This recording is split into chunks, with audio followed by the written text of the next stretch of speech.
আসসালামু আলাইকুম ওয়া রাহমাতুল্লাহ।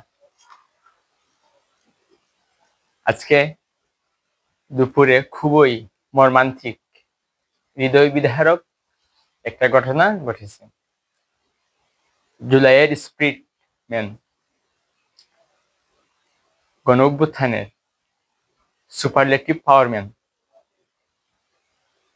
উসমান হাদি ভাই, উনার উপর যে আজকে অ্যাটাক হয়েছে, এটা নিয়ে সারা বাংলাদেশ আজ উত্তাল উত্তাল পরিস্থিতিতে রূপ নিয়েছে। এই হাদি ভাই, তিনি কোটা আন্দোলন থেকে শুরু করে সরকার পতন পর্যন্ত অগ্রণী ভূমিকা পালন করেছেন। ওনার উপর আজকে যে অ্যাটাকটা হয়েছে, অর্থাৎ হত্যা করার জন্য যে অ্যাটাকটা হয়েছে, এর মূল কারণটা কি? এই বিষয়ে আজকে আমরা আলোচনা করব। তো ভিডিও শুরু করার আগে ওনার দ্রুত সুস্থতা কামনা করে ভিডিওটা শুরু করছি। এখন দেখেন, উসমান হাদি ভাই, তিনি ঢাকা ৮ আসনের পদপ্রার্থী। ঢাকা ৮ আসনের পদপ্রার্থী, যেটা রাজধানীর কেন্দ্রবিন্দু। কয়েকটা দক্ষিণ সিটির কয়েকটা জায়গা নিয়ে, গুরুত্বপূর্ণ জায়গা নিয়ে এই আসনটাকে গঠিত করা হয়েছে। সেগুলো হলো পল্টন, যেটা আপনারা সবাই চিনেন, পল্টন, মতিঝিল, রমনা, শাহজাহাননগর, গুলিস্তান সহ ঢাকার আরো অনেক বড় বড় জায়গা নিয়ে এই ঢাকা ৮ আসনটা ঢাকা ৮ আসনের অন্তর্ভুক্ত। হাদি ভাই, তিনি এমপি পদপ্রার্থী, স্বতন্ত্রভাবে এমপি পদপ্রার্থী ছিলেন। ওনার প্রতিদ্বন্দ্বিতায় ছিলেন কে? বিএনপির মির্জা আব্বাস। ওনার প্রতিদ্বন্দ্বিতায় ছিলেন। এখন মূল বিষয়টা হলো যে ওনার উপর কেন এই আক্রমণটা করা হলো হঠাৎ করে? এর রিজন কি, বা কারা এর পিছনে রয়েছে, কার ইশারায় এই হত্যাযজ্ঞ করার প্রচেষ্টা করা হয়েছে, এইটা নিয়ে আলোচনা করবে এবং শেষে এর পরিণতি কি হয় এটাও বলবো। তো প্রথমে আসি যে এই অ্যাটাকটা কারা করাতে পারে।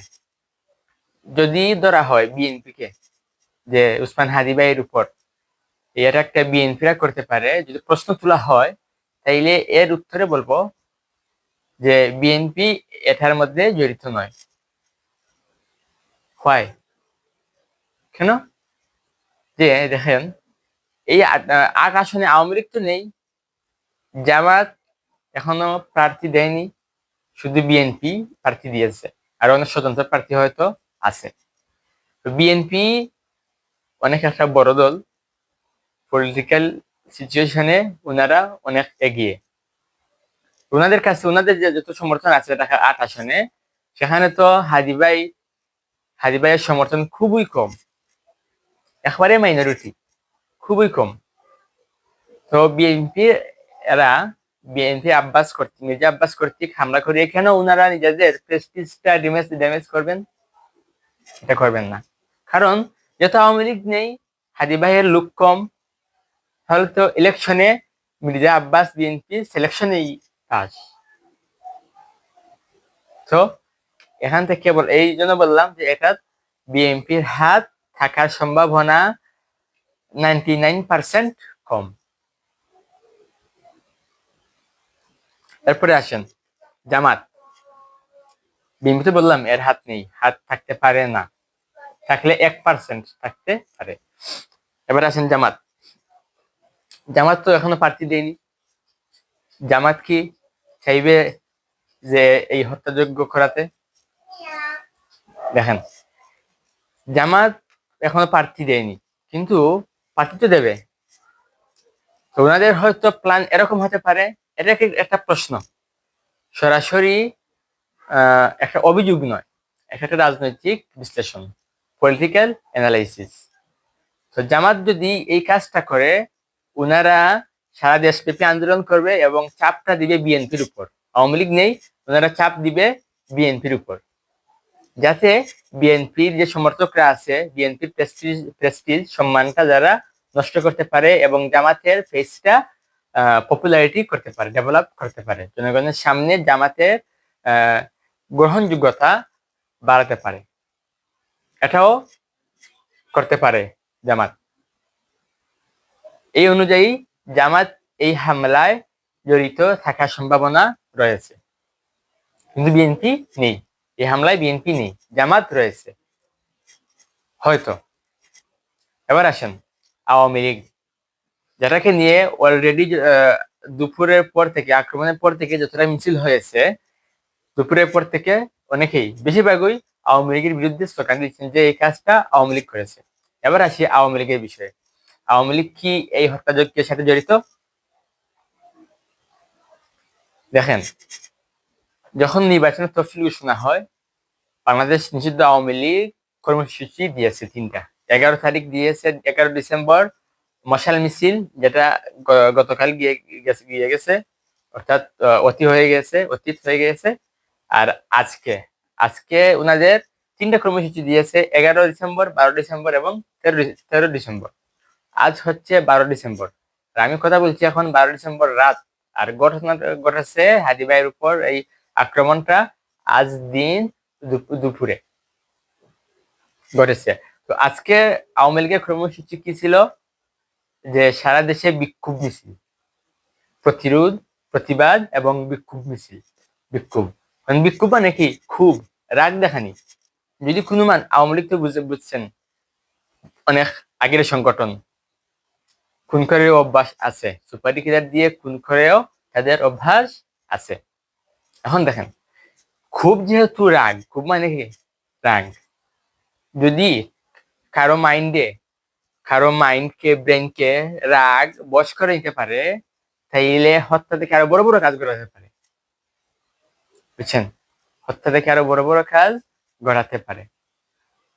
এখন দেখেন, আওয়ামী লীগ যদি আজকে, গতকাল মশাল মিছিল করেছে, শুধু উনাদের যারা নেতাকর্মী আছে, যাদের ফেসবুক পেজ ভাইরাল, ফলোয়ার বেশি, তারাই পোস্ট করেছে, বা আওয়ামী লীগের ভেরিফাইড পেজ যেটা, ছাত্রলীগের ভেরিফাইড পেজ যেটা ফেসবুক, সেগুলোতে তারা প্রচার করেছে, কিন্তু কোন জাতীয় মিডিয়ায় কোনো পোস্ট হয়নি গতকালের মশাল মিছিলের।